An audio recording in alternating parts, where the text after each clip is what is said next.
एक बार की बात है, एक गांव में रामू नाम का एक किसान रहता था। रामू बहुत आलसी था। वह कोई काम करना नहीं चाहता था। वह दिन भर घर में सोया रहता था। उसकी पत्नी उससे बहुत परेशान थी। रामू का खेत गांव से कुछ दूर पर था। उसके खेत में एक बहुत बड़ा सा पेड़ था।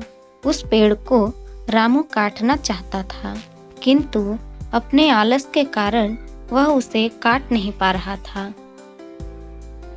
एक दिन एक चिड़िया अपने 2 बच्चों के साथ उस पेड़ पर घोंसला बनाकर रहने लगी। चिड़िया दिन भर दाना चुगती और शाम को अपने बच्चों को खिलाती।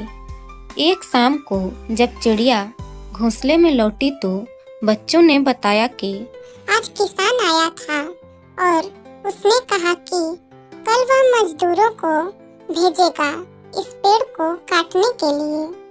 इसलिए हमें अब यहाँ से चले जाना चाहिए। चिड़िया ने बच्चों से कहा कि कल कोई नहीं आएगा। अगले दिन सच में कोई नहीं आया। धीरे धीरे कुछ दिन बीत गए। एक दिन जब चिड़िया लौटी तो बच्चों ने बताया कि आज किसान फिर आया था और वह कह रहा था कि कल वह अपने बेटों को भेजेगा इस पेड़ को काटने के लिए। अब हमें यह जगह छोड़कर चले जाना चाहिए। किंतु चिड़िया ने फिर कहा कल कोई नहीं आएगा। और अगले दिन सच में कोई नहीं आया। ऐसे ही कुछ दिन और बीत गए। कुछ दिनों के बाद बच्चों ने चिड़िया को फिर बताया कि आज किसान फिर आया था और वह कह रहा था कि कल वह खुद पेड़ काटने आएगा। चिड़िया ने बच्चों से कहा कि अब हमें यह घोंसला छोड़ देना चाहिए। चिड़िया ने पास के पेड़ पर अपना घोंसला बना लिया था और बच्चों को वहां लेकर चली गई। अगले दिन चिड़िया और उसके बच्चों ने देखा कि किसान आया और उसने पेड़ काट दिया। चिड़िया के बच्चों ने कहा कि जब आपने कहा कि कल कोई नहीं आएगा, तब सच में कोई नहीं आया।